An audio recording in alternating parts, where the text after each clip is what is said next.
Assalamualaikum and a very good day to everyone. In this video, we will explain to you about the air brake system. What is an air brake system?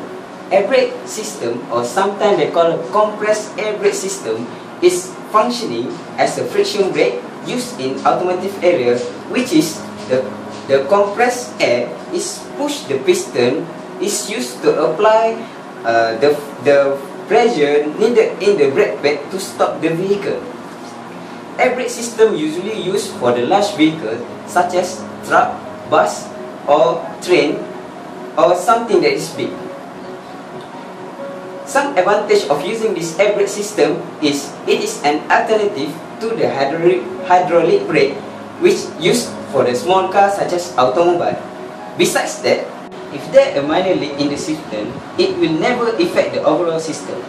The air also not act as a forced transmission, but also store potential energy.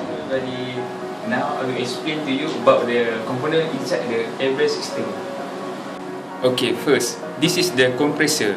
Compressor actually to pump the air with the governor to control it. Okay, the second one is air dryer. Air dryer actually installed between the compressor and the wet reservoir to help to remove moisture from the compressed air. The third one is reservoir. The reservoir function to store the compressed air. Now the foot valve. Foot valve actually regulate the flow of the compressed air from the reservoir when it is needed for braking. Brake chamber and the stack adjuster.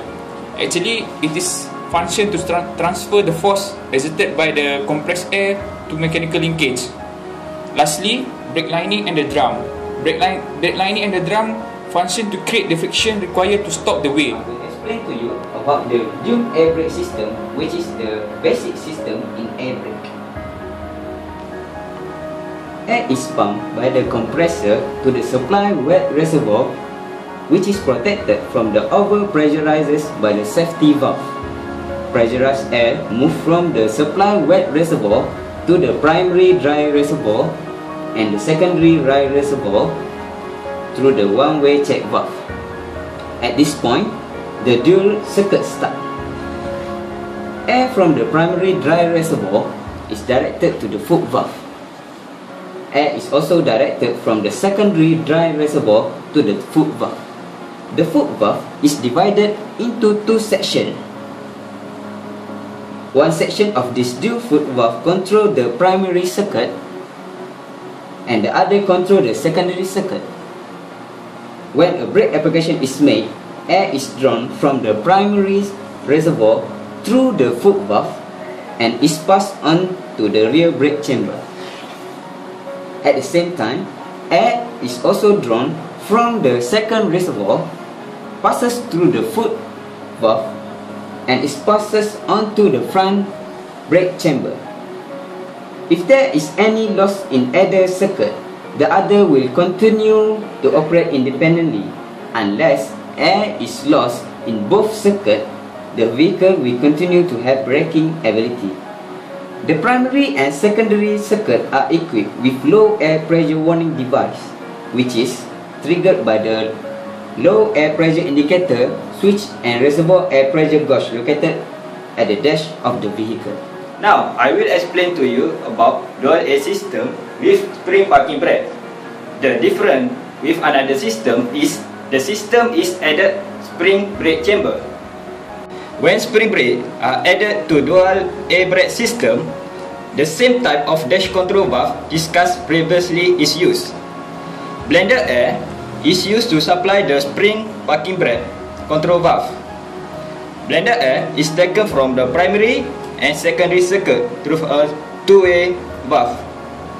With this piping arrangement, the vehicle can have a failure in either circuit without the spring brake applying automatically. If air is lost in both circuits, the spring brake will apply. Now I will explain to you all about spring parking brakes with modulator valve. The difference between dual air system, spring brake and spring brake with modulator valve is that spring brake with modulator valve have a modulator valve added into the system. Firstly, when the primary reservoir or primary circuit occurs failure, there is failure in the braking system on the rear parking, in the rear brake drum and parking space, second reservoir will take place.